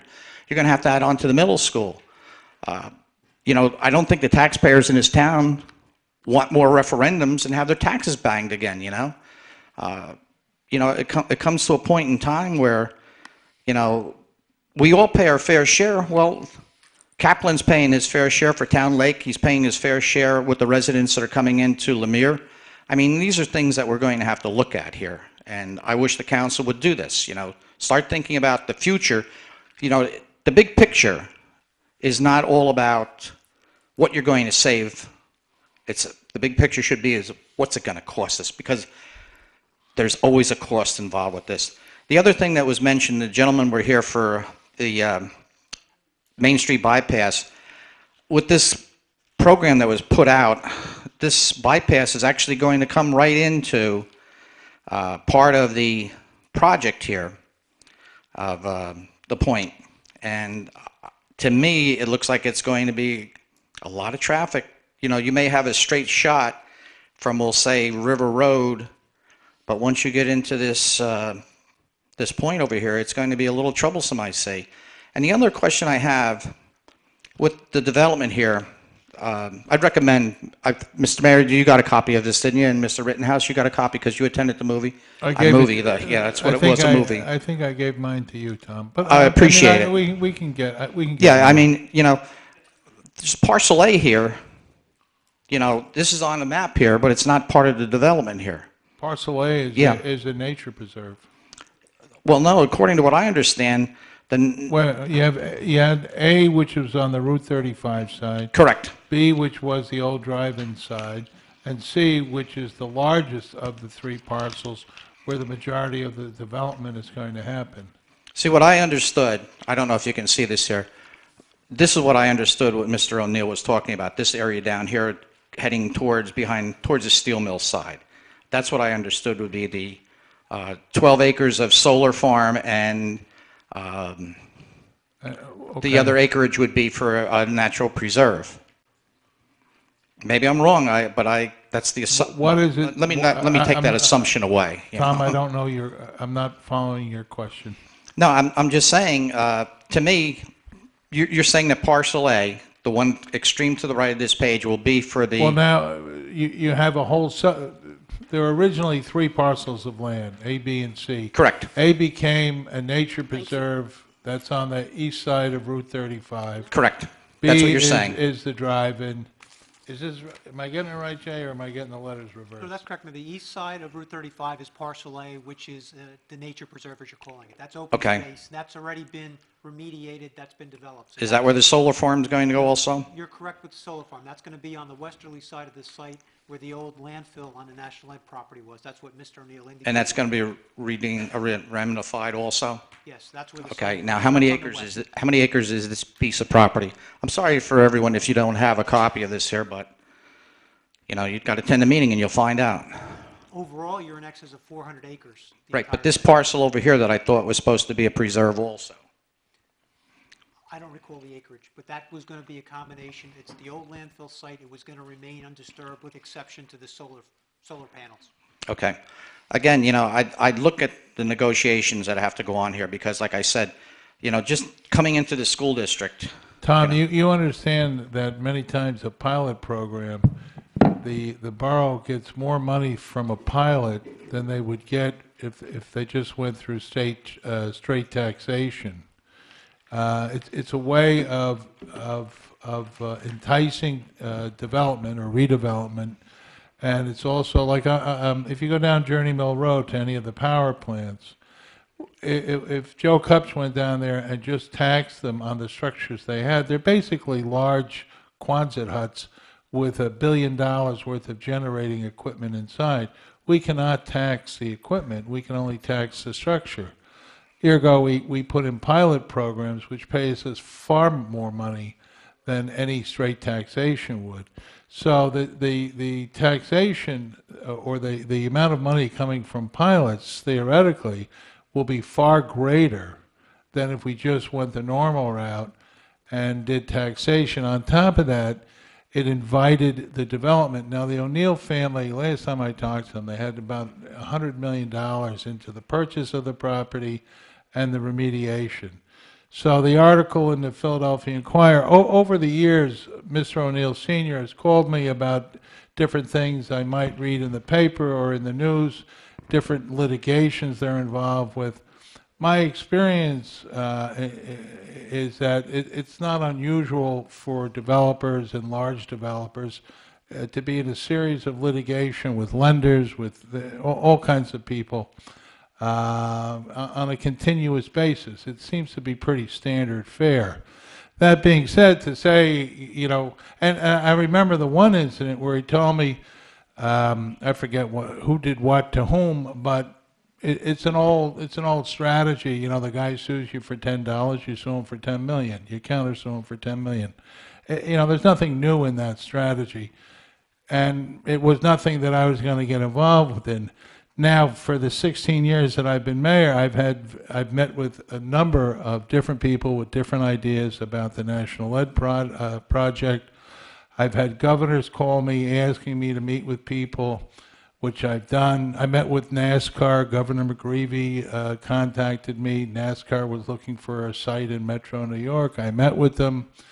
They wanted to fly me around the country on their jet to meet other mayors where they had NASCAR tracks, but they didn't want to pay anything. The whole thing was, we're NASCAR and you'll benefit from the peripheral business. And I said, fellas, I said, I have people right now that are going to pay the borough of Sayreville $20 million a year in taxes. Please redo your business model and we'll have the second meeting. I don't need to fly around the country. I do that for a living anyway. Of course, in those days, you couldn't call in. But long story short, you know, we've gone through an awful lot of people. Sarah's gone through a lot of people. These were the people that came in. They were real. They had the finance. They had the interest. They had the drive. They were qualified, and they were selected to do the development. And it's a fine plan. 16 years ago, that property was paying the borough of Sayreville $300,000 a year in property tax. As this project gets completed, it will be in excess of $20 million a year. So there's a trade going on, Tom. What I ask people to do is to say, overall, is this beneficial to the borough? Now, we've lost the employment at DuPont. We've lost it at Hercules, National Lead, Sunshine Biscuits. We've lost a lot of employment. So the town is changing. It's changing into a commuting town, a bedroom community. And this will be a part stabilizer for our tax rate. You know, what we lost in DuPont, Hercules, National Lead, Sunshine Biscuits, we will hopefully have some type of adjustment with the National Lead project. See, I can understand if you're going to do a pilot for commercial, but when you have residential involved, like we did down at Club Benet, with not a dime coming to the school system, although they're going to give you $19 million. Well, there is a negotiation. Arthur spearheaded it last year. There's no law that says where the money, how the money is divided on a pilot. Generally, you know, because the borough council controls that, they've said, well, it's better in our bank account than anybody else's bank account. But Arthur spearheaded this project last year where he says, wait a minute, let's be a little bit more fair and equitable about this and share the pilot program with the school system. That's really, if I had a recommendation to you, that would be the recommendation, to follow up on how the pilot is divided between the school and the borough. Well, you know, I brought that issue both to the council and to the school board about it. Well, good work. But, well, again, one other thing that I wanted to mention is that when we, not we, but when whoever committee or member of government here did this, they recommended that we have housing units in there. According to Mr. O'Neill, a single-family apartment is going to rent for $1,700 a month, and roughly, and a two-bedroom is going to rent for over $2,000 a month. Now, in order to qualify, I mentioned this at the planning board meeting. You were there.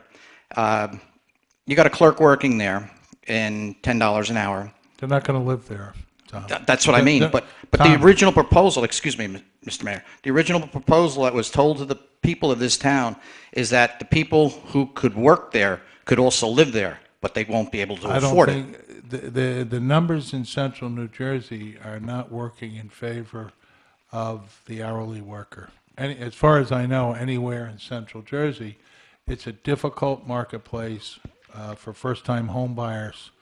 There's a shortage, so supply and demand kicks in and it drives it up.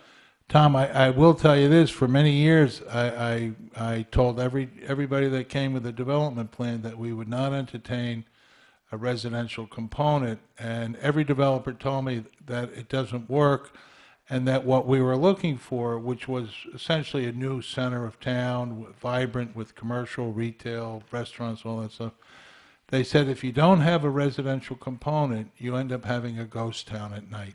It's be like Metro Park. You just have a ghost town at night.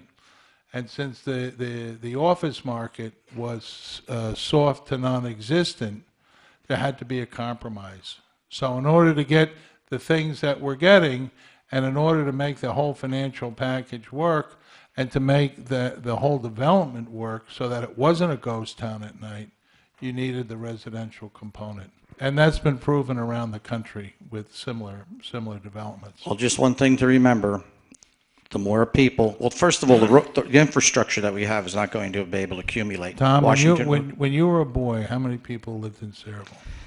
Oh, probably about 10,000. I was born in '49, so that'll give you an idea. Okay. We knew everybody in So town. when Park Village and Main Street and Sheffield, that was the largest growth spurts in Sayreville, and it added a lot of residents. We survived. We brought in. If you don't bring in new blood, you're not going to make it. No, I don't disagree with you on that, but the point is that when you're going to put 2,000 housing units down there, okay, first of all, Washington Road, Main Street cannot handle the traffic on a daily basis right now. Just hear me, please.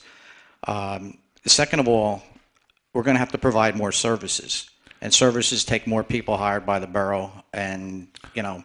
Tom, if they're paying $20 million a year in taxes, that we're going to give them some services. But all that being said, what's our choice? Our choice could be we would have nothing, and our residential taxes not having an industrial base to subsidize. We would be slowly moving to becoming the town that strictly survives on residential property tax without a commercial component, which would make in a very short amount of time, would make the town extraordinarily expensive to live in. The second thing is, 25, 28 years ago, they were closing down schools in Sayreville, and all the reports at the time was for a declining school-age population. What happened in the meantime is a lot of young people got married, maybe at a little later date than was anticipated, and they started doing what young people have done since the beginning of time. They started having families. So most of our increase in school-age population happened because we had generational changes in our neighborhood where people grew older, they retired, they moved out, or they passed away, and a young family bought the home and had a family. And that's the nature of life. No, I understand that. It's just that, you know, a lot of people, I'll include myself, are in our golden years. I don't want to have to move out of town, you know. Well, That's the problem. hopefully this will help. It's not going to reduce taxes, but it'll give it a balance. It'll replace that which we lost from the manufacturing base. That's the hope. All right, thank you. Thanks, Tom. Are there any other questions or comments? Stanley?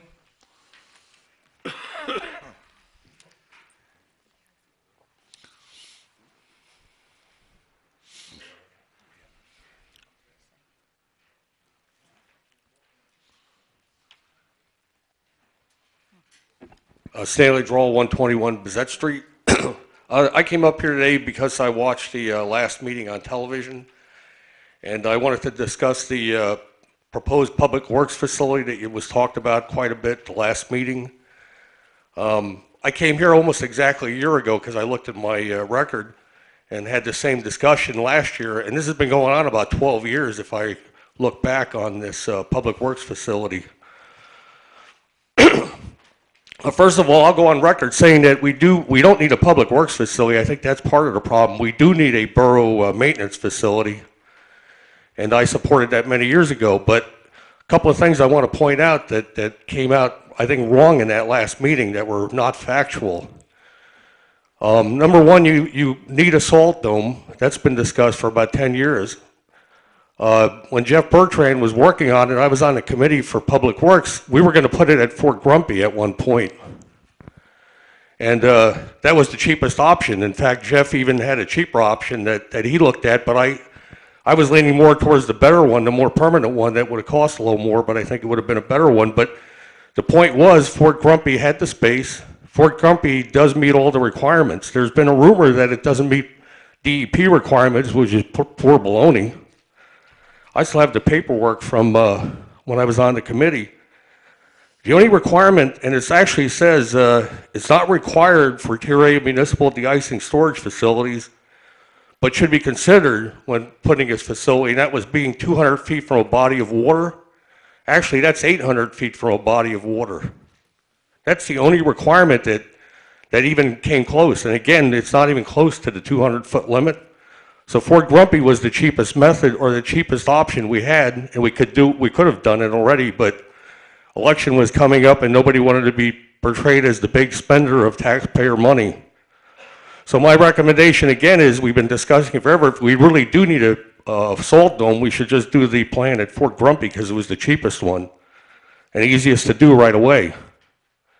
One other point though, in the state paperwork, it said work with neighboring municipalities and other public complexes to try to construct joint use facilities.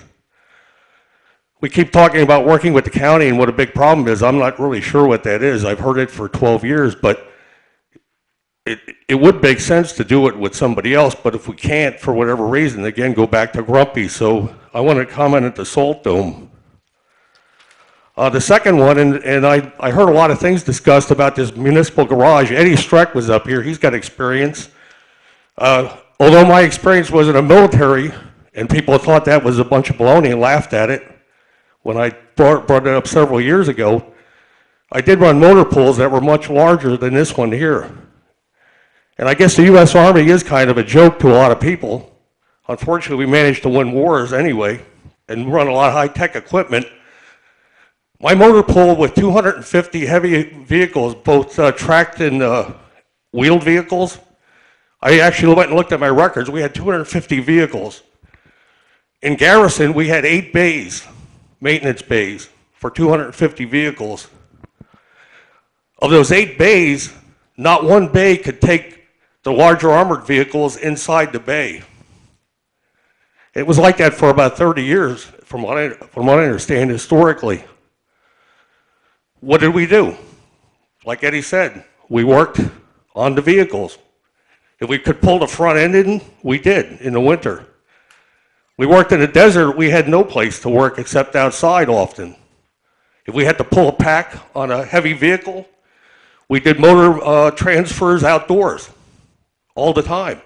Now, I'm not saying we should subject our mechanics to that kind of work except in emergencies, but I would like to see the mechanics get a decent facility of some type, but again, a maintenance facility.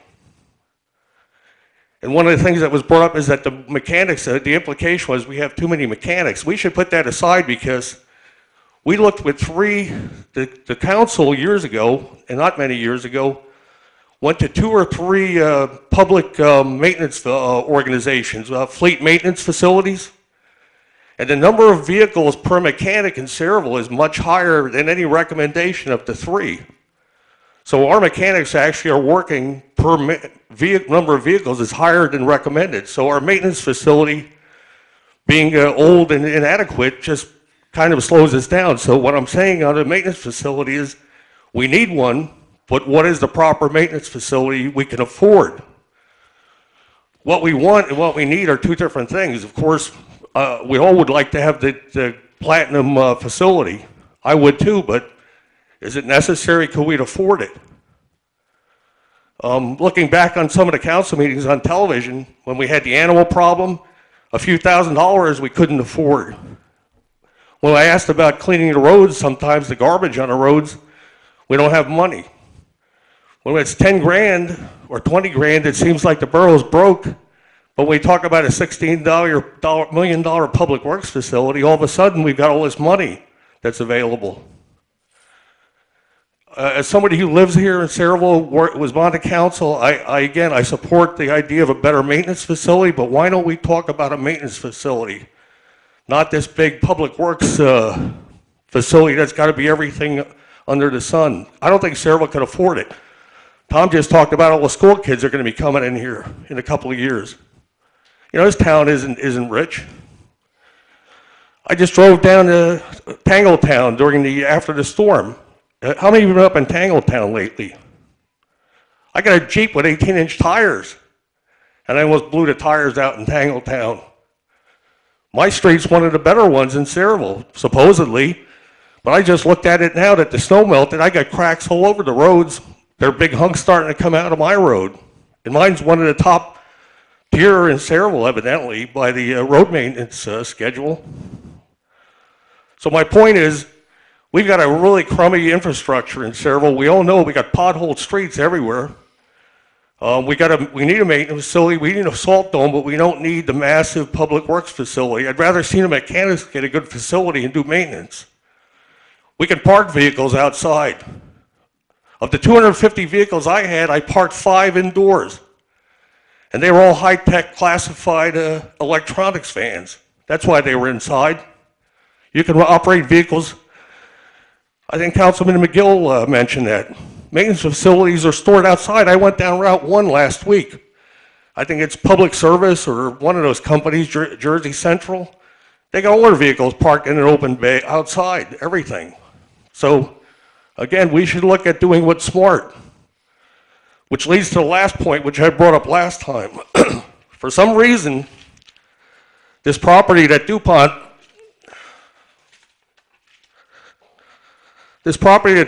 donated to us several years ago, it seems to be burning a hole in somebody's pocket. There's a lot of vacant commercial space in Sayreville, industrial type space. I just took a ride again, looked around. You go to Hartle Street. I looked on the web. I think it might be, who owns the warehouses up on Bordentown? Mr. Gillette. I went and looked at those facilities. I didn't actually go in, but I pulled in, the bays were open. And as somebody who's worked in maintenance, those would be very good facilities for a mechanic to work in. I brought this up, and I even spoke to Councilwoman Kilpatrick. The modern way you do business is modular type lift facilities. The military goes in now, gets a warehouse in a foreign country, because I've been there and done it. We get an old bombed out building or a warehouse. We come in with modular lift equipment, modular storerooms, and we got a top-notch maintenance bay running in 30 days for a cheap price. So I hate coming here every year and having to talk about this public works facility. Now, the land you want to put it on is what really drives me nuts, that DuPont property. That property was donated as open space. It was number 3 on the open space plan, and it talked about how it was such a great buffer for the well fields and all that stuff. Now, the way the deed was evidently written, there is probably a loophole in there to do it. And having been on all the meetings with Jay, with DuPont, the reason there was a loophole in there was because we once talked about putting possibly an outdoor pool or some type of a outdoor toilet facility, whatever, like bathrooms like at a park. So to use that opening to now justify a public works facility, I think is a big stretch. I'm just going to quote, again, it's kind of interesting to read quotes from people years later. Here's the Suburban, 2005. DuPont looks to give Sayreville 120 acres. Land in nature preserve will be kept mostly as open space. Let's see, who do we have here? Okay, Stanley Drawl, quoted, and again, honestly quoted by the newspaper. Using a small piece for the purposes of a public swimming pool, although nothing was planned. I still stand by that. George Osai, who represented DuPont, he said the donation is being offered on the basis that the borough does not use it for any major development. And then the next one's actually in quotes. We'd like it to remain a nature preserve, Osai said. I've heard of possible ball field expansion or maybe some nature trails and benches. Sounds pretty clear to me what the intent was. And last of all, Mayor O'Brien's still here. On behalf of the people of Sayreville, I gratefully accept it. It's another 120 acres for our open space inventory. Well, I guess it's either open space inventory or Sayreville has got some special way of looking at open space. I guess we can call the Sayreville Borough Garage part of our open space inventory. We can call the borough building here open space if that's what you want to do, but I don't think it's the intent. So I'm gonna just finish up by saying somebody who lived here, came back to live here. Sayreville is a lot nicer than a lot of local towns. I went to Redison recently, which I hadn't done in a long time. You go to Redison, and it is a dump.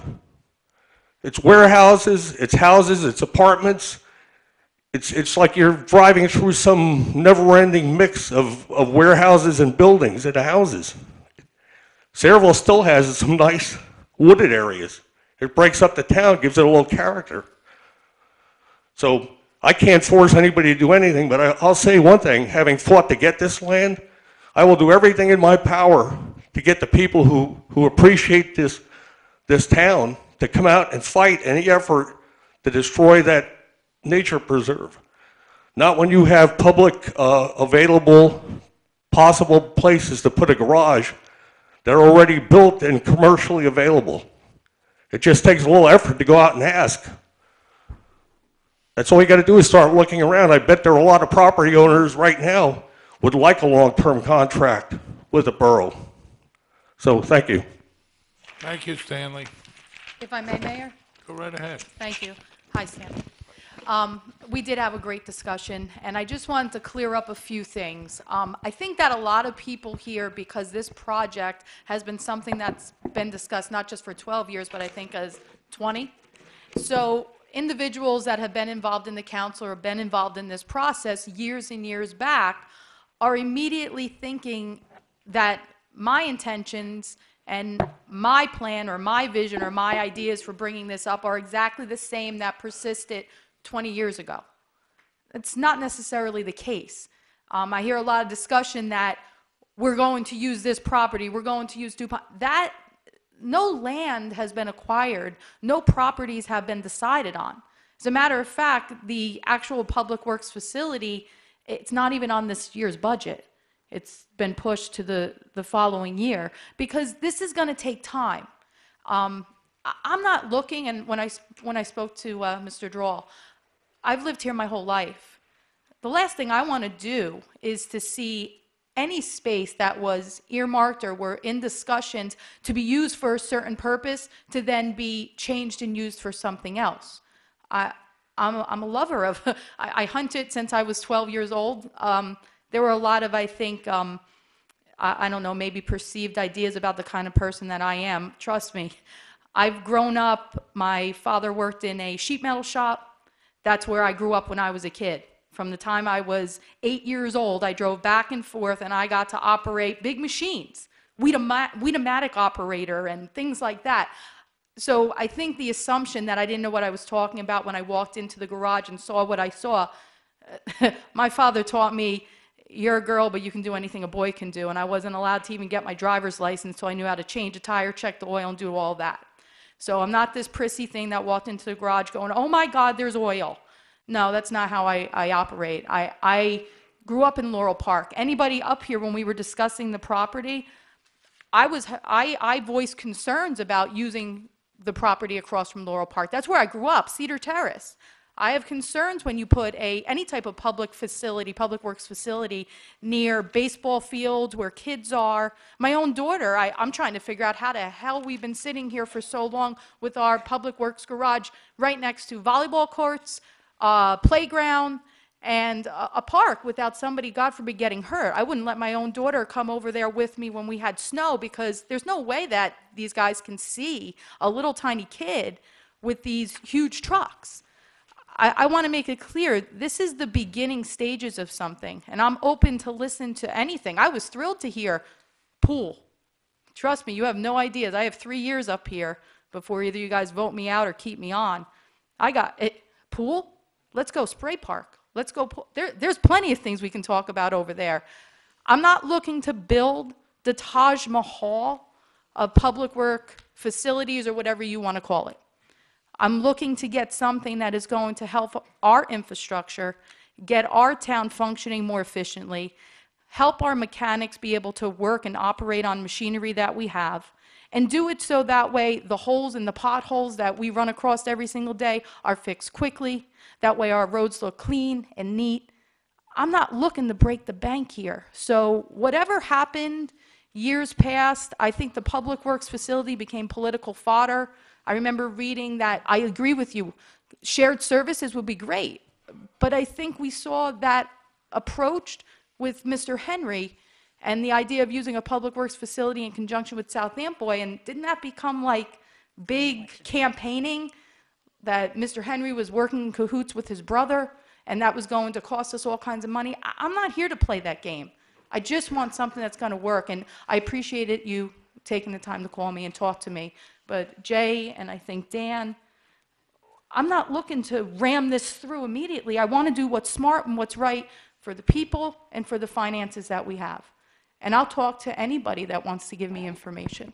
Yeah, I appreciate that. And I just want to explain why I came up here and why I come up every year, because luckily Mr. Streck comes up here. I don't feel like coming here every weekend. I don't feel that well sometimes, so I don't like to come here.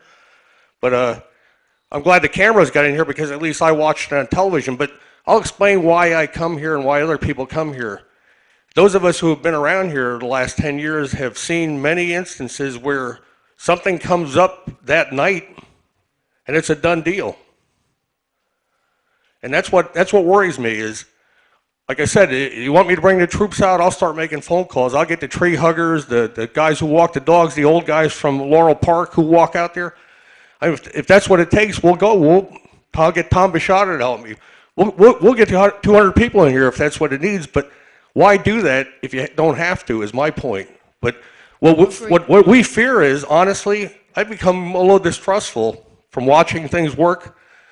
People will say, don't worry about it, and then I'll be away for a 2-week vacation, and I'll come back, and Eddie will call me up and say, hey, Stanley, guess what? They already decided to build a garage on the DuPont property. And it's happened before in this town. That's why people are leery. No, I So I'll take that. your word on that, because so far you haven't given me a reason not to trust you, but I hope you know where we're coming from. It's not me speaking. I'm speaking on behalf of quite a few people, and I'll bring them here if I have to, but I don't want to if I don't have to.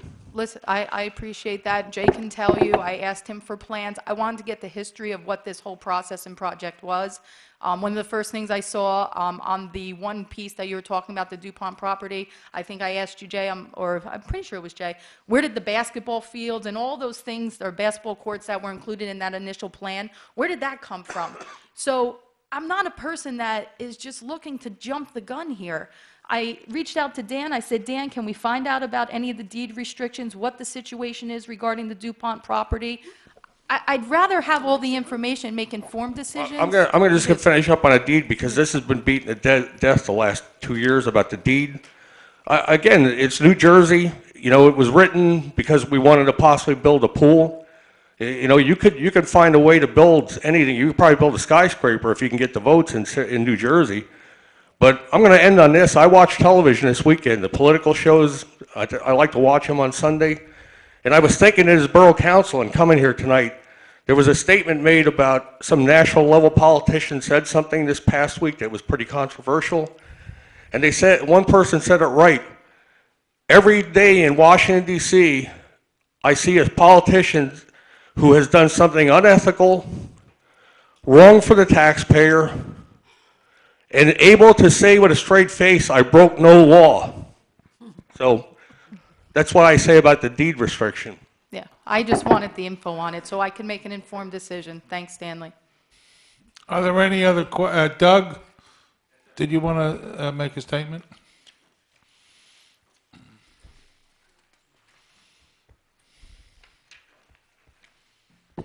Doug Gumprick on behalf of Sayreville PBA Local 98, 1000 Main Street.